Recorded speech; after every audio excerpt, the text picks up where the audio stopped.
रावण का युद्ध के लिए प्रस्थान। राक्षस सेना को रावण के साथ आया देखकर वानर सेना भी ललकारती हुई सामने आ पहुंची। उसे देखकर रावण का क्रोध और भड़क गया। अत्यंत क्रोधित हो उसने भारी मारकाट मचा दी। कितने ही वानरों के सिर काट डाले, कितनों के मस्तक कुचल डाले, कितनों ही की वक्ष चीर डाले। जिधर भी उसकी दृष्टि घूम जाती वहीं उसके बाण वीर युद्धपतियों को अपनी मार से व्याकुल कर देते। अंत में बचे घायल वानरों ने दौड़कर श्री रामचंद्र जी के पास गुहार लगाए। उनके पीछे पीछे रावण भी श्री राम के सामने जा पहुंचा। वानर सेना की दुर्दशा देखकर सुग्रीव ने सेना को संयत रखने का भार वीर सुषेण पर सौंपा और स्वयं एक विशाल वृक्ष उखाड़कर शत्रु पर आक्रमण करने के लिए दौड़ा। अनेक युद्धपति भी बड़े बड़े वृक्ष और पत्थर लेकर उसके पीछे पीछे चले। उनकी मार से राक्षस सेना धराशायी होने लगी। राक्षस सेना को नष्ट होते देख विरूपाक्ष गर्जना करते हुए सुग्रीव पर आक्रमण करने के लिए दौड़ा। सुग्रीव ने एक बड़ा वृक्ष उस पर दे मारा जिससे विरूपाक्ष का हाथी वहीं मरकर ढेर हो गया। हाथी की पीठ से कूदकर हाथ में तलवार ले विरूपाक्ष सुग्रीव पर झपटा। दोनों में भयंकर युद्ध हुआ। उसकी तलवार से घायल हो सुग्रीव ने क्रोध से दांत किटकिटाकर उसके वक्ष पर मुके का प्रहार किया। इससे वह और क्रोध हो गया और तलवार के एक ही वार से सुग्रीव का कवच काट डाला। तब अत्यंत कुपित हो सुग्रीव ने उस पर लगातार अनेक प्रहार किए। उसके शरीर से रक्त बहने लगा, एक आंख फूट गई। अंत में उसने वहीं दम तोड़ दिया। विरूपाक्ष के वध से कुपित महोदर ने वानर सेना में भयंकर संहार आरंभ कर दिया। जब घायल होकर वानर इधर उधर भागने लगे तो सुग्रीव ने एक बड़ी शिला उस पर दे मारी जिसे महोदर ने अपने बाणों से बीच में ही काट डाला। फिर सुग्रीव ने एक साल वृक्ष से उस पर आक्रमण किया किंतु उसने उससे भी काट डाला।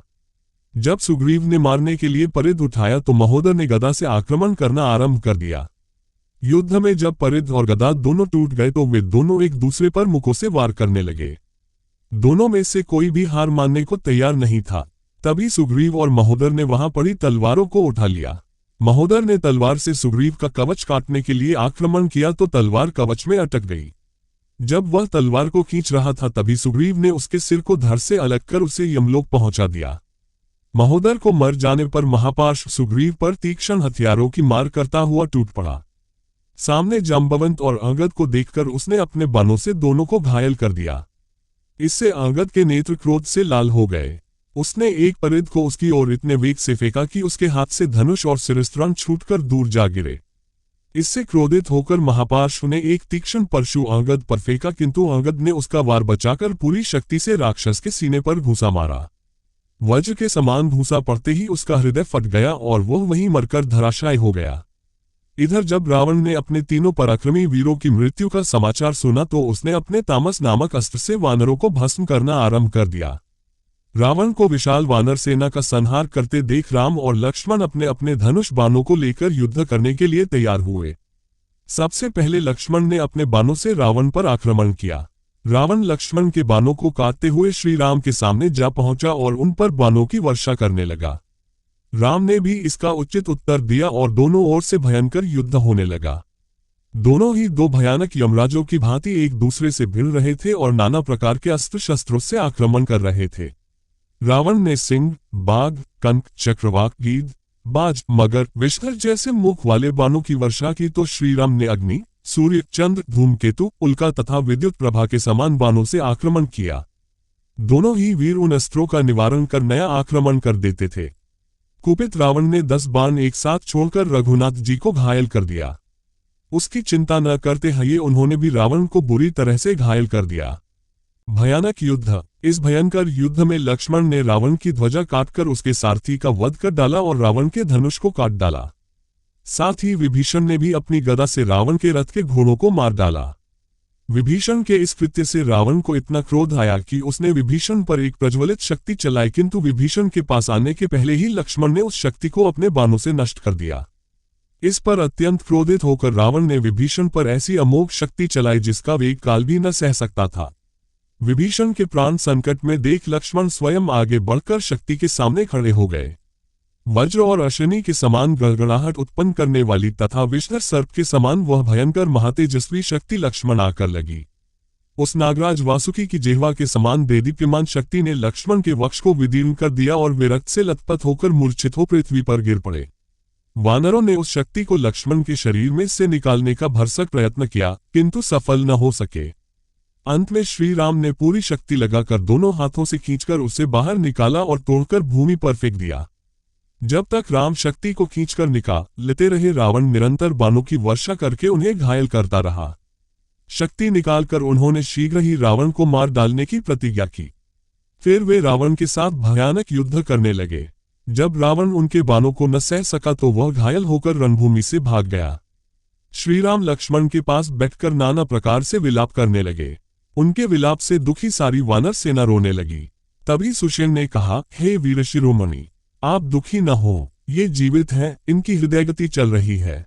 फिर हनुमान से कहा, तुम शीघ्र ही महोदय पर्वत पर जाकर विषयकृणि, सावन्यकृणि, संजीवकृणि तथा सघानी नामक औषधियां ले आओ। उनसे लक्ष्मण के प्राणों की रक्षा हो सकेगी। सुषेण के निर्देशानुसार हनुमान तत्काल महोदयगिरी पर जा पहुंचे, परंतु इन औषधियों की पहचान न होने के कारण उस शिखर को ही उखाड़ लाए जिस पर अनेक प्रकार की औषधियों के वृक्ष उग रहे थे। सुषेण ने इनमें से औषधियों को पहचान कर उनको कूट पीस कर लक्ष्मण को सुंघाया। इससे वे थोड़ी ही देर में स्वस्थ होकर उठ खड़े हुए। लक्ष्मण मूर्छित। उधर रावण रथाड़ोर हो फिर युद्ध करने के लिए लौट आया। राम पृथ्वी पर खड़े होकर रथ में सवार रावण से युद्ध करने लगे तो देवराज इंद्र ने उनके पास अपना रथ भिजवाकर प्रार्थना की कि वे उस पर सवार होकर युद्ध करें। दोनों ही पराक्रमी वीर रथों पर सवार होकर भीषण युद्ध करने लगे। उनके अद्भुत रण कौशल को देखकर दिग्गज वीरों भी रोमांचित होने लगे। इधर रावण ने नागास्त्र छोड़ा तो उधर श्रीराम ने गरुड़ास्त्र। रावण ने इंद्र के रथ की ध्वजा काट डाली और घोड़ों को घायल कर दिया। रावण के बाणों से बार बार आहत होने के कारण श्रीराम अपने बाणों को प्रत्यंचा पर नहीं चढ़ा पा रहे थे। जब रावण ने उन पर शूल नामक महाभयंकर शक्ति छोड़ी तो राम ने क्रोधपूर्वक इंद्र द्वारा दी हुई शक्ति छोड़कर उस शूल को नष्ट कर दिया। फिर उन्होंने लगातार बाण वर्षा करके रावण को बुरी तरह घायल कर दिया। रावण की ये दशा देखकर उसका सारथी उसे रणभूमि से बाहर ले गया। अपने सारथी के इस कार्य से रावण को बहुत क्रोध आया और उस फटकार कर उसने रथ को पुनः रणभूमि में ले चलने आज्ञा दी। श्रीराम के सम्मुख पहुंचकर वह फिर उन पर बाणों की वर्षा करने लगा। दोनों महावीर महारथियों के बीच फिर ऐसा भयंकर युद्ध आरंभ हुआ कि वानरों और राक्षसों की विशाल सेनाएं और पराक्रमी वीर अपने हाथों में हथियार होते हुए भी निश्चेष्ट होकर उनका रणकौशल देखने लगे। राक्षसों की दृष्टि रावण के पराक्रम पर अटकी हुई थी तो वानरों की श्रीराम के शौर्य पर। श्रीराम को अपनी विजय पर पूर्ण विश्वास था और परिस्थितियों को देखते हुए रावण समझ गया था कि उसकी मृत्यु निश्चित है। ये सोचकर दोनों रणकेसरी अपनी पूरी शक्ति से युद्ध करने लगे। पहले रामचंद्र जी ने रावण के रथ की ध्वजा को एक ही बाण से काट गिराया। इससे क्रोधित होकर रावण चारों ओर गदा, चक्र, परिध, मूसल, शूल तथा माया निर्मित शस्त्रों की वर्षा करने लगा। दोनों ओर से भयानक घात प्रतिघात होने लगे। युद्ध विषयक प्रवृत्ति और निवृत्ति में दोनों ही रणपंडित अपना अपना अद्भुत कौशल दिखाने लगे। सनसनाते बाणों के घटाटोप से सूर्य की प्रभा लुप्त हो गई और वायु की गति भी मंद पड़ गई। देव, गंधर्व, किन्नर, यक्ष, सिद्ध, महर्षि सभी चिंता में पड़ गए। तभी अवसर पाकर महाबाहु राम ने एक विष्णु समान बाण छोड़कर रावण का मस्तक काट डाला, परंतु उसके स्थान पर रावण का वैसा ही दूसरा नया सिर उत्पन्न हो गया। जब श्रीराम ने उसे भी काट डाला तो वहां तीसरा शीश प्रकट हो गया। इस प्रकार बार बार शीश कटने पर भी उसका अंत नहीं हो रहा था। ये दशा देखकर इंद्र के सारथी मातली ने कहा, प्रभो, आप इसे मारने के ब्रह्मास्त्र का प्रयोग कीजिए, अब उसके विनाश का समय आ पहुंचा है। मातली की बात सुनकर रघुनाथ जी को ब्रह्मा के उस बाण का स्मरण हो आया जो उन्हें अगस्त्य मुनि ने दिया था। उन्होंने रावण की छाती को लक्ष्य करके वह बाण पूरे वेग के साथ छोड़ दिया जिसने रावण के हृदय को विदीर्ण कर दिया। इससे रावण के प्राण पखेरु उड़ गए। रावण को मारकर वह बाण पृथ्वी में समा गया और पुनः स्वच्छ होकर श्रीराम के तर्कस में लौट आया। रावण के विनाश और श्रीराम की विजय से समस्त लोकों में हर्ष की लहर दौड़ गई। चारों ओर श्रीराम की जय जयकार होने लगी। वानर सेना में आनंद का पारावार न रहा। प्रत्येक सैनिक विजय गर्व से फूला न समाता था।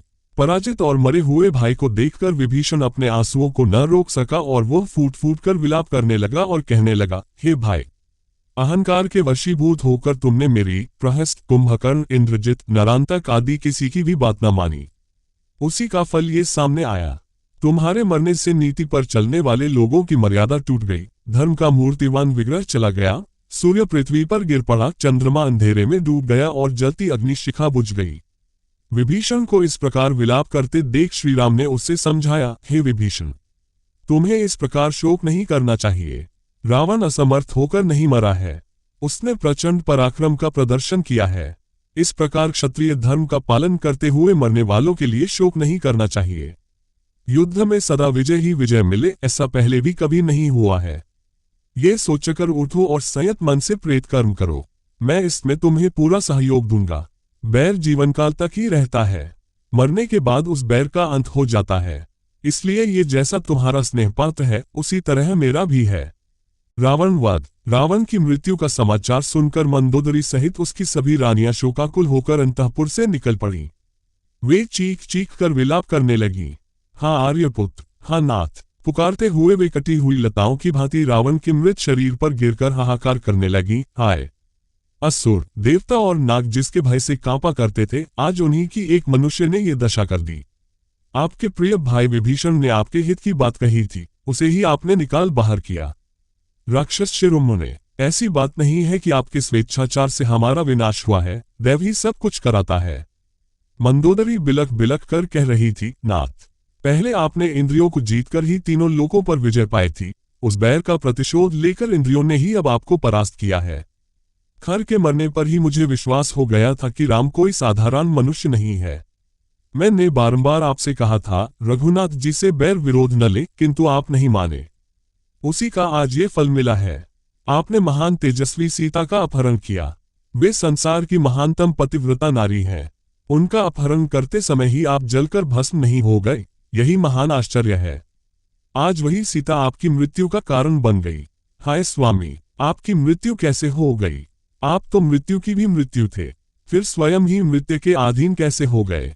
महाराज, पतिव्रता के आंसू इस पृथ्वी पर व्यर्थ नहीं गिरते, ये कहावत आपके साथ ठीक ठीक घटी है।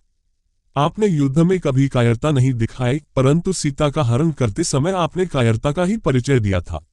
मैं शोक से पीड़ित हो रही हूं और आप मुझे सांत्वना भी नहीं दे रहे। आज आपका वह प्रेम कहाँ गया? इन शोकविह्वल रानियों को देखकर श्रीराम ने विभीषण से कहा, हे विभीषण, इन्हें धैर्य बंधाओ और अपने भाई का अंतिम संस्कार करो। श्रीराम की आज्ञा पाकर विभीषण ने माल्यवान के साथ मिलकर दाह संस्कार की तैयारी की। शव को भली भांति सजाकर शवयात्रा निकाली गई, जिसमें नगर के समस्त लंका निवासियों और अंतःपुर की सभी रानियों ने भाग लिया। वेदोक्त विधि से उसका अंतिम संस्कार किया गया। मंदोदरी का विलाप। युद्ध की समाप्ति पर श्री राम ने मातली को सम्मानित करते हुए इंद्र के दिए हुए रथ को लौटा दिया। तत्पश्चात उन्होंने समस्त वानर सेना नायकों की भूरी भूरी प्रशंसा करते हुए उनका यथोचित सम्मान किया। फिर वे लक्ष्मण से बोले, सौम्य, अब तुम लंका में जाकर विभीषण का राज्याभिषेक करो, क्योंकि इन्होंने मुझ पर बहुत बड़ा उपकार किया है। रघुनाथ जी की आज्ञा पाकर लक्ष्मण ने प्रसन्नतापूर्वक सोने का घड़ा उठाया और एक वानर युद्धपति को समुद्र का जल भर लाने का आदेश दिया। उन्होंने लंकापुरी में जल से भरे उस घट को उत्तम स्थान पर स्थापित किया। फिर उस जल से विभीषण का वेदोक्त रीति से अभिषेक किया। राजसिंहासन पर विराजमान विभीषण उस समय अत्यंत तेजस्वी प्रतीत हो रहे थे। लक्ष्मण के पश्चात अन्य सभी उपस्थित राक्षसों और वानरों ने भी उनका अभिषेक किया। विभीषण को लंका के सिंहासन पर अभिषेक देख उसके मंत्री और प्रेमी अत्यंत प्रसन्न हुए। वे श्रीराम की स्तुति करने लगे। उन्होंने अपने निष्ठा का आश्वासन देते हुए दही, अक्षत, मिष्ठान, पुष्प आदि अपने नए नरेश को अर्पित किए और महाराज विभीषण की जय, श्री रामचंद्र जी की जय का उद्घोष किया। विभीषण ने सभी प्रकार की मांगलिक वस्तुएं लक्ष्मण को भेंट की और रघुनाथ जी के प्रति भक्ति प्रकट की। जब लक्ष्मण विभीषण का राज्याभिषेक कर लौट आए तो श्री रामचंद्र जी ने हनुमान से कहा, महावीर, तुम महाराज विभीषण की आज्ञा लेकर लंकापुरी में जाओ और वैदेही को ये समाचार दो कि रावण युद्ध में मारा गया है और वे लौटने की तैयारी करें। रघुनाथ जी की आज्ञा पाकर हनुमान विभीषण की अनुमति ले अशोकवाटिका में पहुंचे और वैदेही को श्रद्धापूर्वक प्रणाम करके बोले, माता, श्री रामचंद्र जी लक्ष्मण और सुग्रीव के साथ कुशल हैं। अपने शत्रु का वध करके वे अपने मनोरथ में सफल हुए। रावण अपनी सेना सहित युद्ध में मारा गया। विभीषण का राज्याभिषेक कर दिया गया है। इस प्रकार अब आप निर्भय हो। आपको यहाँ भारी कष्ट हुआ। इन निशाचरियों ने भी आपको कुछ कम कष्ट नहीं दिया है। यदि आप आज्ञा दें तो मैं मुको लातों से इन सबको यमलोक पहुंचा दूं। हनुमान की यह बात सुनकर सब निशाचरियां भय से थर थर कांपने लगी। परंतु करुणामयी सीता बोली, नहीं वीर, इसमें इनका कोई दोष नहीं है। ये तो रावण की आज्ञा का ही पालन करती थी। इसके अतिरिक्त पूर्वजनित कर्मों का फल तो मुझे भोगना ही था। यदि फिर भी इन दासियों का कुछ अपराध हो तो उससे मैं क्षमा करती हूँ। अब तुम ऐसी व्यवस्था करो कि मैं शीघ्र प्राणनाथ के दर्शन कर सकूं। पवन पुत्र ने लौटकर जब दशरथनंदन को सीता का संदेश दिया तो उन्होंने विभीषण से कहा, भाई विभीषण, तुम शीघ्र जाकर सीता को अनुराग तथा दिव्य आभूषणों से विभूषित करके मेरे पास ले आओ। आज्ञा पाकर विभीषण ने स्वयं वैदेही का पास जाकर उनके दर्शन किया और उन्हें श्री राम द्वारा दी गई आज्ञा कह सुनाई। पति का संदेश पाकर सीता श्रृंगार कर पालकी पर बैठ विभीषण के साथ उस स्थान पर पहुंची जहां उनके पति का शिविर था। फिर पालकी से उतरकर पैदल ही सकुचाती हुई अपने पति के सम्मुख जाकर उपस्थित हो गईं। आगे वे थीं और उनके पीछे विभीषण। उन्होंने बड़े विस्मय, हर्ष और स्नेह से पति के मुख का दर्शन किया। उस समय उनका मुख आनंद से प्रातःकालीन कमल की भांति खिल उठा। विभीषण का राज्याभिषेक। अपने समक्ष सीता को विनयपूर्वक नतमस्तक खड़ा देख रामचंद्र जी बोले, भद्रे, रावण से तुम्हें मुक्त करके मैंने स्वयं के ऊपर लगे कलंक को धो डाला है। शत्रुजनित अपमान और शत्रु दोनों को ही एक साथ मैंने नष्ट कर डाला है। इस समय अपनी प्रतिज्ञा को पूरी करके मैं उसके भार से मुक्त हो गया हूं। युद्ध का यह परिश्रम मैंने तुम्हें पाने के लिए नहीं किया है, बल्कि वह केवल सदाचार की रक्षा और फैले हुए अपवाद का निराकरण करने के लिए किया गया है। तुम्हारे चरित्र में संदेह का अवसर उपस्थित है, इसलिए आज तुम मुझे अत्यंत अप्रिय जान पड़ रही हो। अतः हे जनक कुमारी, मैं तुम्हें अनुमति प्रदान करता हूं कि तुम्हारी जहां इच्छा हो चली जाओ। रावण तुम्हें अपनी गोद में उठाकर ले गया और तुम पर अपनी दूषित दृष्टि डाल चुका है। ऐसी दशा में मैं फिर तुम्हें कैसे ग्रहण कर सकता हूं? मेरा यह निश्चित विचार है। अपने पति के ये वचन सुनकर सीता के नेत्रों से अश्रुधारा बह चली। वह बोली, वीर, आप ऐसी अनुचित कटु बातें सुना रहे हैं जो निम्न श्रेणी का पुरुष भी अपनी निम्नकोटि की स्त्री से कहते समय संकोच करता है। आज आप मुझ पर ही नहीं, समुचित स्त्री जाति के चरित्र पर संदेह कर रहे हैं। रावण के शरीर से जो मेरे शरीर का स्पर्श हुआ है, उसमें मेरी विवशता ही कारण थी, मेरी इच्छा नहीं। जब आपने मेरी खोज लेने के लिए लंका में हनुमान को भेजा था, उसी समय आपने मुझे क्यों नहीं त्याग दिया? इतना कहते कहते सीता का कंठ अवरुद्ध हो गया। फिर वे लक्ष्मण से बोली, सुमित्रा नंदन, मेरे लिए चिता तैयार कर दो। मैं मिथ्या कलंक से कलंकित होकर जीवित नहीं रहना चाहती। मेरे स्वामी ने भरी सभा में मेरा परित्याग किया है, इसलिए अग्नि प्रवेश ही मेरे लिए उचित मार्ग है। लक्ष्मण ने दुखी होकर श्रीराम की ओर देखा और उनका स्पष्ट संकेत पाकर उन्होंने चिता तैयार की। श्रीराम की प्रलयकारी मुख मुद्रा देखकर कोई भी उन्हें समझाने का साहस न कर सका। सीता ने चिता की परिक्रमा करके और राम, देवताओं तथा ब्राह्मणों को प्रणाम करके ये कहते हुए चिता में प्रवेश किया, यदि मेरा हृदय कभी एक क्षण के लिए भी श्री रघुनाथ जी से दूर न हुआ हो तो संपूर्ण संसार के साक्षी अग्निदेव मेरी रक्षा करें। वैदेही को अग्नि में प्रवेश करते देख सभी उपस्थित वानर और राक्षस हाहाकार करने लगे। तभी ब्रह्मा, शिव, इंद्र, वरुण सहित अन्य देवताओं ने श्रीराम के पास आकर कहा, श्रीराम, आप ज्ञानियों में श्रेष्ठ हैं, फिर इस समय आग में गिरी हुई सीता के उपेक्षा कैसे कर रहे हैं? आज आप ये साधारण अज्ञानी मनुष्यों जैसा आचरण क्यों कर रहे हैं? इसी समय मूर्तिमान अग्निदेव वैदेही सीता को चिता में से लेकर उठ खड़े हुए। उस समय सीता जी प्रातःकालीन सूर्य की भांति कांतियुक्त प्रतीत हो रही थीं। अग्नि ने रघुनाथ जी को सीता को सौंपते हुए कहा, श्रीराम, आपकी पत्नी सीता परम पतिव्रता है, इसमें कोई पाप या दोष नहीं है, इसे स्वीकार करें। अग्निदेव के वचन सुनकर श्रीराम ने प्रसन्नतापूर्वक सीता को स्वीकार करते हुए कहा, मैं जानता हूं सीता बिल्कुल पवित्र है। लोगों को इनकी पवित्रता का विश्वास दिलाने के लिए मुझे ये परीक्षा लेनी पड़ी। आप सब लोग मेरे हितैषी हैं, इसीलिए कष्ट उठाकर इस समय यहां पधारे हैं।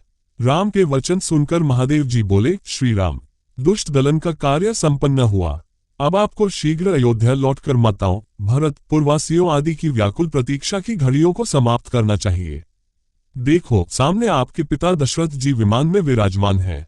महादेव जी की यह बात सुनकर लक्ष्मण सहित रामचंद्र जी ने विमान में अपने पिता को बैठा देखकर उन्हें सादर प्रणाम किया। महाराज दशरथ ने उन्हें आशीर्वाद देकर स्वर्ग को प्रस्थान किया। दशरथ के विदा होने पर देवराज इंद्र ने कहा, हे रघुनाथ, तुमने राक्षसों का संहार करके आज देवताओं को निर्भय कर दिया, इसलिए मैं तुमसे बहुत प्रसन्न हूं। तुम जो चाहो वरदान मुझसे मांग लो। इंद्र को प्रसन्न देख श्रीराम बोले, हे देवराज, यदि आप मुझ पर प्रसन्न हैं तो मेरी प्रार्थना है कि मेरे लिए पराक्रम करते हुए वानरादि जो वीर यमलोक को चले गए हैं, उन्हें नवजीवन प्रदान कर पुनः जीवित कर दें और वे पूर्णतः स्वस्थ होकर मुझसे मिले। इंद्र ने प्रसन्नतापूर्वक श्रीराम की इच्छा पूरी कर दी। सीता की अग्नि परीक्षा। एक रात्रि विश्राम करने के पश्चात श्री रामचंद्र जी ने विभीषण को बुलाकर कहा, हे लंकेश, मेरा वनवास का समय पूरा होने को है। अब मेरा मन भरत से मिलने के लिए उद्विग्न हो रहा है। वे मुझे स्मरण करके दुखी हो रहे होंगे, इसलिए तुम ऐसा प्रबंध करो कि हम शीघ्रातिशीघ्र अयोध्या पहुंच जाएं। ये सुनकर विभीषण ने कहा, हे प्रभु, आप चिंता न करें, मैं एक ही दिन में आपको अयोध्यापुरी पहुंचा दूंगा। वैसे मेरी इच्छा ये थी कि आप कुछ दिन यहाँ रुककर मेरा आतिथ्य स्वीकार करते। जब श्री रामचंद्र जी ने वहां ठहरने में अपनी असमर्थता दिखाई तो विभीषण ने तत्काल पुष्पक विमान मंगाया, जो स्वर्ण से बना हुआ और नाना प्रकार के रत्नों से सुसज्जित था। रामचंद्र जी सब वानरों का उनके द्वारा की गई सहायता के लिए आभार प्रकट करके सीता और लक्ष्मण के साथ विमान पर सवार हुए। सुग्रीव सहित सब वानरों और विभीषण ने भी उनके साथ अयोध्या चलने का आग्रह किया तो उन्होंने कृपा करके सबको उसी विमान पर अपने साथ ले लिया। विमान आकाश में उड़ने लगा। रामचंद्र सीता को लंका, सागर, सुवर्णमय पर्वत, हिरण्यनाभ, सेतुबंध, किष्किंधा नगरी को दिखाकर उनका महत्व बताने लगे। बीच बीच में सीता हरण के पश्चात की घटनाओं का भी विशद वर्णन करते जाते थे। जब विमान किष्किंधा नगरी पहुंचा तो वैदेही ने सुग्रीव की भार्या तारा आदि को भी अपने साथ अयोध्या ले चलने का आग्रह किया। रघुनाथ जी ने विमान को वहां रुकवाकर सुग्रीव तथा अन्य युगपतियों से कहा कि वे शीघ्र अपने अपने परिजनों को, जो अयोध्या चलने के लिए उत्सुक हो, जाकर ले आए। श्रीराम की आज्ञा पाते ही वे सब अपने परिजनों को बुला लाए। फिर विमान अपने गंतव्य की ओर चल पड़ा। विमान चलते ही रामचंद्र ने सीता को ऋषिमुख पर्वत दिखाया, जहां उन्होंने सुग्रीव से भेंट की थी। फिर उन्होंने शबरी की कथा सुनाते हुए पंपा दिखाया। जटायु के मरने का स्थान, महात्मा सुतीक्ष्ण तथा शरभ के आश्रम, श्रृंगवेपुर आदि दिखाते हुए भरद्वाज मुनि के आश्रम पर पहुंचे। वहां उन्होंने विमान उतारा। भरद्वाज मुनि के आश्रम में पहुंचकर उन्होंने मुनि को सादर प्रणाम किया और कुशलक्षेम के पश्चात अयोध्यापुरी, भरत तथा माताओं के विषय में सूचनाएं प्राप्त की। फिर उन्होंने हनुमान से कहा, वानरराज, मैं चाहता हूं कि मेरे अयोध्या पहुंचने से पहले तुम अयोध्या जाकर पता लगाओ कि राजभवन में सब कुशल से तो हैं। तुम श्रृंगारपुर पहुंचकर वनवासी निषादराज से भी भेंट करो, उनसे तुम्हें अयोध्या का मार्ग भी ज्ञात हो जाएगा। भरत से मिलकर उन्हें हमारा कुशल समाचार देना और यहाँ हुई समस्त घटनाओं से उन्हें अवगत कराना। उन्हें ये भी बता देना कि हम लोग सफल मनोरथ होकर राक्षस राज विभीषण, वानरराज सुग्रीव तथा अन्य मित्रों के साथ प्रयागराज तक आ पहुंचे हैं। साथ ही भरत की मुखमुद्रा का भी सूक्ष्म अध्ययन करना। यदि उन्हें हमारा आगमन अरुचिकर प्रतीत हो तो मुझे सूचित करना। ऐसी दशा में हम अयोध्या से दूर रहकर तपस्वी जीवन व्यतीत करेंगे। तुम शीघ्र जाकर उन्हें सब बातों की सूचना दो। प्रभु की आज्ञा पाकर हनुमान मनुष्य का रूप धारण कर तीव्र गति से अयोध्या की ओर चल पड़े। पहले वे गंगा और यमुना के संगम को पार कर श्रृंगारपुर पहुंचे और वहीं निषादराज गुह से मिले। उन्हें श्रीराम का कुशल समाचार देकर वे परशुराम तीर्थ, वालुकिनी नदी, वाउथी, गोमती आदि नदियों को पार करते हुए नंदीग्राम जा पहुंचे। अयोध्या से एक कोस की दूरी पर उन्होंने चीर वस्त्र और काला मृग चर्म धारण किए हुए दुर्बल भरत को देखा। वे तपस्यारत ब्रह्मर्षि के सदृश दिखाई दे रहे थे। भरत जी के पास पहुंचकर पवनपुत्र हनुमान ने दोनों हाथ जोड़कर उनसे निवेदन किया, देव, श्री रघुनाथ जी ने आपको अपना कुशल समाचार कहलाया है और आपका कुशल समाचार पूछा है। आप इस अत्यंत दारुण शोक का परित्याग करें। आप शीघ्र ही श्रीराम से मिलेंगे। ये शुभ समाचार सुनकर भरत का हृदय हर्ष से भर उठा। उन्होंने बड़े उत्साह से पवनपुत्र को प्रेमपूर्वक अपने हृदय से लगा लिया और बोले, भैया, तुमने जो मुझे ये प्रिय संवाद सुनाया है, इसके बदले में मैं तुम्हें क्या दूं? मुझे कोई ऐसी वस्तु दिखाई नहीं देती जो तुम्हारी इस शुभ सूचना का उचित उपहार हो सके। फिर भी मैं तुम्हें इसके लिए 100 उत्तम गांव, 1,00,000 गौएं और उत्तम आचार वाली स्वर्ण, रत्न तथा आभूषणों से सुसज्जित 16 कुलीन कुमारी कन्याएं पत्नी रूप में समर्पित करता हूँ। फिर बोले, सौम्य, मुझे ये बताओ कि श्री रघुनाथ जी का और वानरों का मेल मिलाप कैसे हुआ? भरत के इस प्रश्न के उत्तर में हनुमान ने श्रीराम के वनवास से लेकर दंडकारण्य में प्रवेश करके विराट को मारने, शरभंग मुनि के स्वर्ग सिधारने, खरदूषण तथा त्रिशरा को मारने, सीताहरण, गिद्धराज जटायु की मृत्यु, सीता की खोज करते हुए सुग्रीव से भेंट होने का विवरण सुनाकर उन्होंने सीता की खोज करने, सागर पर पुल बांधने तथा सपरिवार रावण को मारकर वैदेही को मुक्त कराने तक का वृतांत सुना डाला। ये भी बता दिया कि अब रामचंद्र जी पुष्पक विमान से अयोध्या आ रहे हैं। अयोध्या को प्रस्थान। हर्षविभोर भरत ने शत्रुघ्न को बुलाकर उन्हें ये शुभ समाचार सुनाया और रामचंद्र जी के भव्य स्वागत की तैयारी करने का आदेश देते हुए कहा, सभी देवस्थानों में सुगंधित पुष्पों द्वारा पूजन हो। सभी वैतालिक, नृत्यांगनाएं, रानियां, मंत्रीगण, सेनाएं और नगर के प्रमुख जन श्री रामचंद्र जी के दर्शन और स्वागत के लिए नगर के बाहर चले। नगर के सभी मार्गों, बाजारों तथा अट्टालिकाओं को ध्वजा पताकाओं आदि से सजाया जाए। दूसरे दिन प्रातःकाल सभी श्रेष्ठ नगर निवासी, मंत्रीगण, अंतःपुर की रानियां आदि असंख्य सैनिकों के साथ श्रीराम की अगवानी के लिए उत्साहपूर्वक नंदीग्राम आ पहुंचे। कौशल्या, सुमित्रा, कैकेयी आदि महारानियां अंतःपुरवासी रानियों का नेतृत्व कर रही थीं। सभी के हाथों में रंग बिरंगी पुष्पमालाएं थीं। चीर वस्त्र और कृष्ण मृगचर्म धारण किए भरत मंत्रियों एवं पुरोहितों से घिरे हुए सिर पर चरणपादुकाएं धरे प्रतीक्षा कर रहे थे। तभी दूर से दिव्य पुष्पक विमान आता दिखाई दिया। समस्त उपस्थित पुरवासियों के मन में हर्ष की लहर दौड़ गई और वे रामचंद्र जी का जय जयकार करने लगे। भरत ने आगे बढ़कर अर्घ्यपाद्य आदि से श्रीराम का पूजन किया और उनके चरणों में साष्टांग प्रणाम किया। रामचंद्र जी ने आगे बढ़कर उन्हें अपने हृदय से लगा लिया। फिर भरत ने वैदेही के चरण स्पर्श करके लक्ष्मण को अपने हृदय से लगा लिया। इसके पश्चात वे विभीषण, सुग्रीव तथा अन्य वानर वीरों से बड़े प्रेम से मिले। फिर शत्रुघ्न भी सबसे उसी प्रकार मिले जिस प्रकार भरत मिले थे। श्रीराम ने तीनों माताओं का पास जाकर बारी बारी से सबके चरण स्पर्श किए। उनका आशीर्वाद ग्रहण करके उन्होंने गुरु वशिष्ठ के पास जाकर उन्हें प्रणाम किया। उधर सब नागरिक उच्च स्वर में उनका अभिनंदन, स्वागत और जय जयकार कर रहे थे। फिर भरत ने चरण पादुकाएं रामचंद्र को पहनाते हुए कहा, प्रभु, मेरे पास धरोहर के रूप में रखा हुआ आपका ये सारा राज्य मैंने आज आपके चरणों में लौटा दिया है। आज मेरा जन्म सफल हो गया। आपके प्रताप से राज्य का कोष, सेना आदि सब पहले से 10 गुना हो गया है। भरत की बात सुनकर विभीषण तथा समस्त वानरों के नेत्रों से अश्रुधारा बह चली। विमान को कुबेर के पास लौट जाने का आदेश देकर रामचंद्र जी गुरुवर वशिष्ठ जी के पास आकर बैठ गए। भरत ने विनयपूर्वक श्रीराम से कहा, रघुनंदन, अब सबकी यह इच्छा है कि सब लोग आपका शीघ्र से शीघ्र राज्याभिषेक देखें। जब तक नक्षत्रमंडल घूमता रहे और जब तक ये पृथ्वी स्थित है तब तक आप इस संसार के स्वामी बने रहें। अब आप इस वनवासी के वेश का परित्याग कर राजसी वेश धारण करें। भरत के प्रेम भरे शब्द सुनकर रघुनाथ जी ने तथास्तु कहा और तत्काल राज्याभिषेक की तैयारियां होने लगी। सीता, लक्ष्मण, भरत, शत्रुघ्न, समस्त रानियां, विभीषण, सुग्रीव तथा अन्य वानरों ने भी सुंदर वस्त्राभूषण धारण किए। राजसी वेश धारण कर रामचंद्र जी नगर की ओर चले। भरत सारथी बनकर उनका रथ चला रहे थे। शत्रुघ्न ने छत्र लगा रखा था। लक्ष्मण रामचंद्र जी के मस्तक पर चंवर डुला रहे थे। एक ओर लक्ष्मण और दूसरी ओर विभीषण खड़े थे। उन्होंने श्वेत चंवर हाथ में ले रखे थे। वानरराज सुग्रीव शत्रुंजय नामक गज पर सवार थे। समस्त नगरवासियों ने जय जयकार किया और श्रेष्ठियों ने आगे बढ़कर उन्हें बधाई दी। फिर पुरवासी उनके पीछे पीछे चलने लगे।